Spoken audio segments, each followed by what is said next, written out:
તો મહીસાગરમાં દારૂ પીને અકસ્માત સર્જનાર નશેડી શિક્ષકની પોલીસે ધરપકડ કરી છે। લીંબડિયા ચોકડી પર દારૂ પીને પૂરપાટ ઝડપી ગાડી ચલાવી અકસ્માત સર્જ્યો હતો। એક બાઇક ચાલકને અડફેટે લઈ ઇજા પહોંચાડી હતી।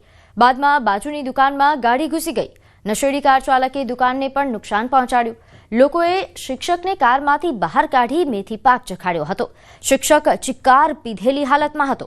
કારમાંથી દારૂની બોટલ બહાર કાઢી લોકોએ વિડીયો પણ ઉતાર્યો। નશેડી શિક્ષક સંજય નાયક એ ખાનપુર તાલુકાની માળા ગામની પ્રાથમિક શાળામાં ફરજ બજાવે છે। પોલીસે શિક્ષકનું લાયસન્સ કેન્સલ કરવા આરટીઓને જાણ કરી છે અને કાયદેસરની કાર્યવાહી હાથ ધરી। પ્રાથમિક શાળામાં ટીચર તરીકે ફરજ બજાવે છે। તેઓએ દારૂ પીને પોતાની બ્રેઝા ગાડી ત્યાં લીંબડિયા 4 રસ્તા પર ઊભેલા વિજયભાઈ બાબુભાઈ રાણા જે બુલેટ જોડે ઊભા હતા તેમને ટક્કર મારી અને ટક્કર માર્યા બાદ આ બ્રેઝા ગાડી બાજુની દુકાનમાં અંદર ઘુસાડી દીધી હતી અને દુકાનને પણ નુકસાન પહોંચાડ્યું હતું। પોલીસને આ ઘટનાની જાણ થતાં તાત્કાલિક આ આરોપીની ધરપકડ કરી લીધી છે। ડ્રાઈવર સીટની બાજુમાંથી પોલીસને દારૂની એક બોટલ પણ મળી આવી હતી। તો આ તરફ વડોદરામાં ટેમ્પો ચાલકની જોખમી સવારી, જોખમી રીતે સળિયા ટેમ્પા પર લઈ જવાનો વિડીયો સામે આવ્યો છે।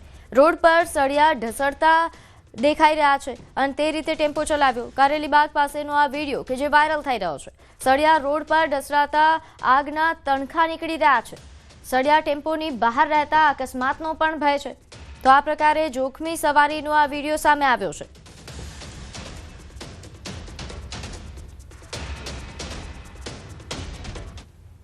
તો સાબરકાંઠાના ઈડરમાંથી બનાવટી દૂધ ઝડપાયું। સિંગા ગામેથી બનાવટી દૂધ ઝડપાયું છે। અંદાજે 200 લીટરથી વધુ નકલી દૂધ ઝડપી પાડવામાં આવ્યું છે। બાતમીના આધારે એસઓજીએ દરોડા પાડ્યા હતા અને સોયા ઓઇલ, મેલ્ટોડોક્સિન, વે પાવડરથી નકલી દૂધ બનાવ્યો હતો। રહેણાંક મકાનમાં બનાવટી દૂધ બનાવવામાં આવતું હતું। એસઓજીએ સુનિલ શર્મા નામના શખ્સની ધરપકડ કરી છે। તો અત્યાર સુધી તમે નકલી પનીર વિશે તો સાંભળ્યું હશે, પરંતુ આ નકલી દૂધ છે। વધુ વિગત સાથે મારી સાથે સંવાદદાતા ઈશાન જોડાઈ ગયા છે। ઈશાન, નકલી પનીર તો આપણે સાંભળ્યું છે કે ઝડપાતું રહે છે, પરંતુ આ નકલી દૂધ બનાવવામાં આવતું હતું, કેવા પ્રકારની કાર્યવાહી? પ્રીતિ, ચોક્કસ લોકો ખાસ કરીને લોકોના આરોગ્ય સાથે ચેડા કરતા હોય તેવું સામે આવ્યું છે। નકલી દૂધ હોય, નકલી પનીર હોય, હવે નકલી દૂધનું પણ સામે આવ્યું છે। ઈડરનું જે સિંગા ગામ છે કે જ્યાં નકલી બનાવતી દૂધ રહેણાંક વિસ્તારમાં જે બનાવટી દૂધ વેચતા હતા તે લોકોને બાતમીના આધારે એસઓજીની ટીમ ત્યાં પહોંચી હતી ને ઘટનાસ્થળે ત્યાં પહોંચી તો જે દૂધ નકલી બનાવવાનું દૂધનો પાવડર સહિતનું સાધન સામગ્રી પણ જપ્ત કરી છે। આ ઉપરાંત જે એક ઈસમ હતો કે જે આ દૂધ બનાવતો હતો તેને પણ અટકાયત કરી છે। હાલ તો આ આરોપીને અટક કરીને આગળની બધું તપાસ હાથ ધરી છે અને આ સિવાય પણ આના અંદર પણ સંડોવાયા હતા, દૂધ કઈ રીતે વેચતા હતા તેની પણ હાલ તો પોલીસે તપાસ શરૂ કરી છે। જી બિલકુલ। અને ઈશાન, આ મામલે કડક કાર્યવાહી થવી ખૂબ જરૂરી છે, કારણ કે દૂધ તો દરેકના ઘરમાં જાય છે અને એ પણ જો નકલી દૂધ બને તો એ ખૂબ જ હાનિકારક હશે। આ જે દૂધ બનાવવામાં આવતું હતું, કયા પ્રોડક્ટનો ઉપયોગ થતો હતો અને તેની શરીર પર કેવા પ્રકારની અસર થઈ શકે? આ જે નકલી દૂધ બનાવતા હતા એમાં અલગ અલગ પ્રકારનું જે પ્રોડક્ટો છે પ્રોડક્ટોનો ઉપયોગ કરવામાં આવતો હતો। ખાસ કરીને જે અંદર સોયા ઓઇલ હોય, મેટોડોક્સિન હોય કે વે પાવડર હોય, તે અલગ અલગ પ્રકારના જે પાવડરો અંદર નાખવામાં આવતા હતા અને આ રીતે દૂધને ઘટ કરીને જે દૂધનો કલર દેખાય એ પ્રકારનો જે પાવડર અંદર એડ કરવામાં આવતો, જેના કારણે લોકોને આ દૂધ સરળતાથી લઈ શકે। પરંતુ જે લોકોના આરોગ્ય સાથે ચેડા કરતા સામે આવ્યું અને એસઓજીને જે આ બાતમી મળી હતી, બાતમીના આધારે એસઓજીની ટીમે ત્યાં તપાસ કરી તો ત્યાંથી મોટા પ્રમાણમાં 200 લીટર જેટલું દૂધનો જથ્થો, બનાવટી દૂધનો જથ્થો પણ મળી આવ્યો છે। આ ઉપરાંત જે સાધન સામગ્રી દૂધ બનાવવાની હતી તે પણ હાલ તો જપ્ત કરીને આરોપીની અટકાયત કરી છે। જી પ્રીતિ। જી, આ ઉપરાંત ઈશાન, જે રીતે આપે જણાવ્યું કે હાલ એ દિશામાં પણ તપાસ થઈ રહી છે કે આ ઉપરાંત પણ આ વિસ્તારમાં ક્યાંક આ રીતે બનાવટી દૂધ બનાવવામાં આવી રહ્યું હતું કે કેમ, અને સાથે કેટલા લોકો સંકળાયેલા હશે આ કૌભાંડમાં? પ્રીતિ, ચોક્કસ કહેતા હાલ તો પોલીસે એકની અટકાયત કરી છે, પરંતુ પોલીસને એ દિશામાં તપાસ કરી છે કે માત્ર એક વ્યક્તિથી આ કામના અલગ પણ આની સાથે પણ કેટલાક લોકો જોડાયેલા છે। એટલે કે પોલીસે હાલ તો આરોપીની અટકાયત કરીને પૂછપરછ ચાલુ કરી છે કે આ સિવાય પણ કેટલા લોકો અંદર સંડોવાયેલા છે। આ ઉપરાંત આ સિવાયની બીજી કોઈ પણ જગ્યાએ ફેક્ટરી છે કે કેમ એ દિશામાં પણ પોલીસે હાલ તો તપાસ હાથ ધરી છે। જી જી, અને ઈશાન, આ ઉપરાંત એસઓજી તરફથી કોઈ પ્રકારનું નિવેદન આપવામાં આવ્યું હોય કે કોઈ પ્રકારની જાણકારી આપવામાં આવી હોય, કોઈ સૂચના આપવામાં આવી છે જાહેર જનતા માટે? જે ચોક્કસ કે અત્યારે હાલ તો જે પોલીસ તપાસ ચાલુ છે અને જે આરોપી જે અટકાયત કરી છે અને જે સાધન સામગ્રી છે તે તમારે ક્યાંથી લાવ્યા હતા અને કઈ રીતે આનો ઉપયોગ કરતા હતા તે દિશામાં પોલીસ તપાસ કરી રહી છે અને આરોપીની અટકાયત કર્યા બાદ હજુ પણ બીજા કેટલા આરોપી સંડોવાયેલા છે તે દિશામાં તપાસ કર્યા બાદ જ જે સમગ્ર મામલો બહાર આવશે અને પોલીસ દ્વારા જે જાહેર કરવામાં આવશે કે આ દૂધ કેટલા પ્રમાણ કઈ રીતે લોકોને વેચતા હતા, એટલે કે આ દિશામાં પણ પોલીસ અત્યારે હાલ તો તપાસ હાથ ધરી છે. બિલકુલ નિશાન, આભાર માહિતી આપવા બદલ. તો હાલ જગતે સંવાદદાતાએ જણાવ્યું કે આ બનાવ સામે આવ્યા બાદ ઘણા બધા સવાલો ઉઠી રહ્યા છે. આમ લોકોના આરોગ્ય સાથે જે લોકો ચેડા કરી રહ્યા છે તેમના સામે કડક કાર્યવાહી થવી એ ખૂબ જરૂરી છે.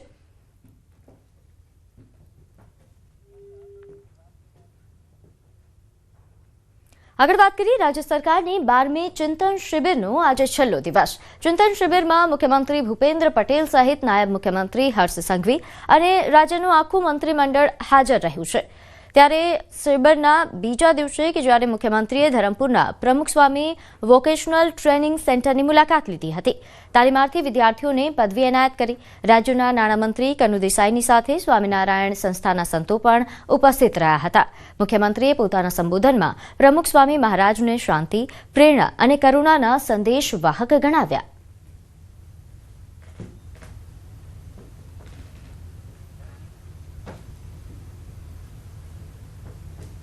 રામ મંદિર પર શાસ્ત્રોક્ત વિધિથી સંતવર્યોની હાજરીમાં ધ્વજારોહણ કરાવીને વડાપ્રધાનશ્રીએ સંત, શાસ્ત્ર અને સંસ્કૃતિનો ત્રિવેણી સંગમનો મહિમા કર્યો છે.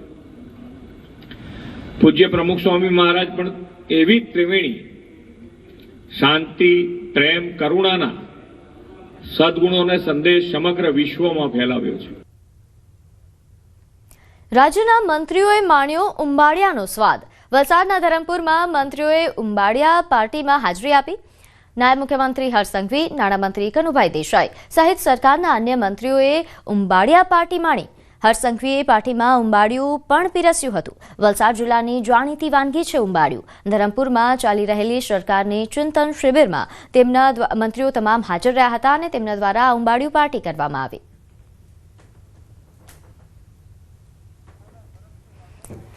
ત્યારે હાલ વધુ વિગત સાથે મારી સાથે સંવાદદાતા ભરતસિંહ જોડાઈ ગયા છે. ભરતસિંહ, હાલ જે ચિંતન શિબિર કે જેનો આજે છેલ્લો દિવસ છે, ચિંતન શિબિર વિશે વધુ વિગત જણાવશો. કેવા આ 2 દિવસ કેવા રહ્યા?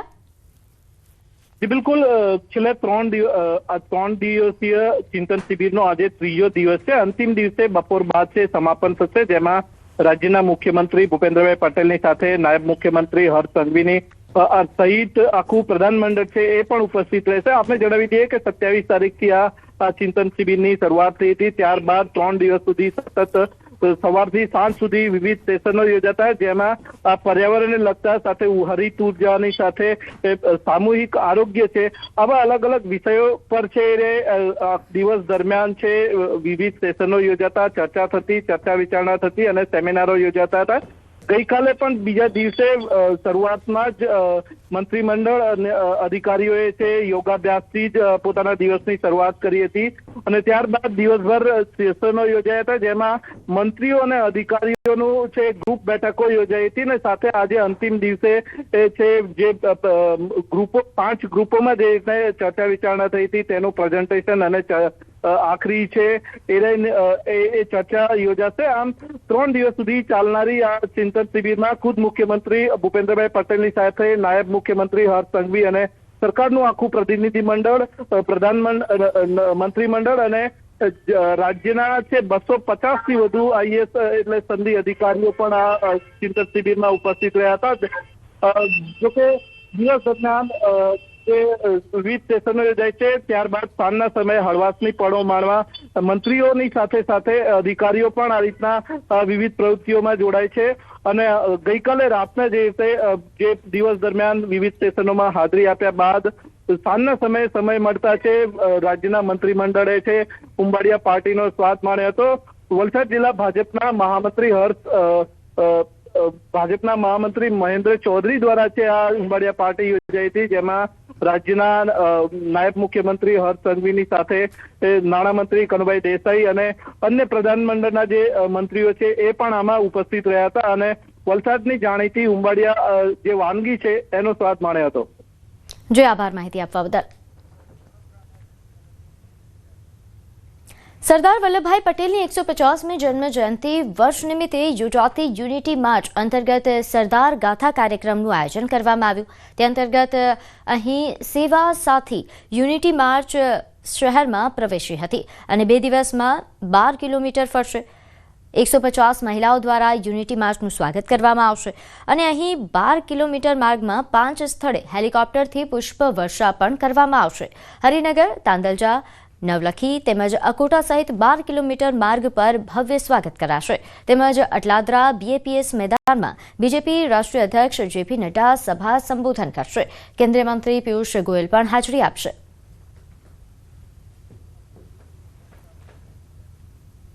તો ગીર સોમનાથમાં ઉનામાં પોલીસકર્મીની ઘોર બેદરકારી સામે આવી. ઉના કોર્ટ બહાર કારમાંથી ગન મળી આવી. કાળા કલરની થારમાં ગન હોવાથી દોડધામ મચી ગઈ. કાર ધર્મેન્દ્રગીરી ગોસ્વામી નામના વ્યક્તિની નીકળી અને ધર્મેન્દ્રગીરી ગોસ્વામીને હાઈકોર્ટ દ્વારા હથિયારી ગાર્ડનું પ્રોટેક્શન આપવામાં આવેલું છે. કારમાં રહેલ 9mm કાર્બાઇન ગન પોલીસકર્મીની હતી, જ્યારે પોલીસકર્મી ગેરહાજર મળી આવ્યો. હાલ ગેરલાયક પોલીસકર્મી પર પગલાં લેવાની તપાસ અને આ અંગે જાણવા જોગ ઉના પોલીસ સ્ટેશનમાં ફરિયાદ દાખલ કરવામાં આવી છે. થાર ગાડીમાં એક વેપન પોલીસનું પડેલું હતું. જે થાર ગાડીની તપાસ કરતો આ ગાડી ધર્મેન્દ્રગીરી ગોસ્વામી નામના વ્યક્તિની હતી.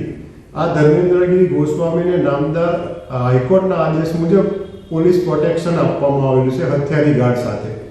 એટલે આ બંદૂક પોલીસની હોય એવું જણાઈ આવ્યું. ત્યાં પોલીસની હાજરી જણાઈ આવેલી નહીં, જેથી પોલીસની ગેરહાજરી બાબતે અને પોલીસ આ બાબતનો જવાબદાર કર્મચારી કોણની નિષ્કાળજી છે એ બાબતે તપાસ કરવા ચાલુ હાલમાં ઉના પોલીસ સ્ટેશન ખાતે જાણવાજોગ દાખલ કરવામાં આવેલી છે. તો રાજકોટમાં SIRની કામગીરી વચ્ચે BLOની ઓડિયો ક્લિપ વાયરલ થઈ રહી છે. સોસાયટીના પ્રમુખને આજીજી કરતા હોવાનું સામે આવ્યું. પ્રમુખને ફોર્મ પરત આપવા માટે આજીજી કરે છે. મહિલા BLO ફોર્મ અપલોડ ન કરાય તો ધમકી આપતા હોવાનો પણ દાવો કરી રહ્યા છે. રાત્રે 12 વાગ્યા સુધી ઓફિસમાં બેસાડી રાખતા હોવાનો ઉલ્લેખ થઈ રહ્યો છે. વાતચીતમાં મહિલા BLO રડતા રડતા આપઘાતની વાત કરે છે. પ્રમુખ આપઘાત ન કરવા માટે સમજાવી રહ્યા છે શિક્ષકોને. બીજું કઈ નહીં, મને એ બધા એના ભેગા કરી દો. મારે કોઈ રીતે ભેગું થાય એમ નથી. ઉપરથી મને રાતના 12 વાગ્યા સુધી ઓફિસમાં બેહાડે છે. હું કાલે 12:30 વાગે રાતના 12:30 વાગે બહુમાળી ભવનની ઓફિસમાંથી નીકળી. વિચાર કરો મારી હાલત કેવી હશે એમ. આ તો બહુ અઘરું કહેવાય. હવે તમારે આમાં આપઘાત કરવા સિવાય કોઈ રસ્તા નથી ભાઈ. અમને એટલા હેરાન પણ નો આવતું હોય, નો થતું હોય તો તેલ લાગ્યું, બીજું શું હોય? એમને તો એ લોકોને અમે ખુલાસા માંગે, કેટલી માથાકૂટું હાલે છે એમાં ભાઈ. નથી ઈઝી નથી, આ સહેલું નથી આપી જતા ને, બહુ અઘરું છે. અને કરતા તાળા મારી દીધા એવું કહીએ ને તો સારું પડે એમ. પણ નથી આપવા જતા તો શું કરવું? મેસેજ મૂકી દઉં હજી પાછો અત્યારે કે ભાઈ તમારે તાત્કાલિક બધા ફોર્મ મારા ઘરે જમા કરો. પોરા દઈ દો ને તોય હાલશે. મારા ભગવાન ને કઈ પોરા આપો. આ બેન ને સમજો ને કરી આપઘાત કરીને મરી જાય. અરે એવું થોડું વિચાર કરાય. એમાં શું કઈ નોકરી હાટું એવા આપઘાત કરવાના હોય? આપણે જીવનું ને આપણું છોકરાઓનું જોવાનું હોય. આ કઈ જોવાય? એટલે અમારે ઉપરથી નથી સમજતા વાત છે ભાઈ. બીજો રસ્તો કઈ નથી એમ. હાલો નોકરી એ મૂકી દે, પણ અત્યારે તો એ મૂકવાનો દે. નોકરી નથી મૂકવા દે. તમે અરજી કરી કે મને એટેક આવી ગયો છે ભાઈ, તમે મને આમાંથી બાદ કરો, તો એ નથી માનતા.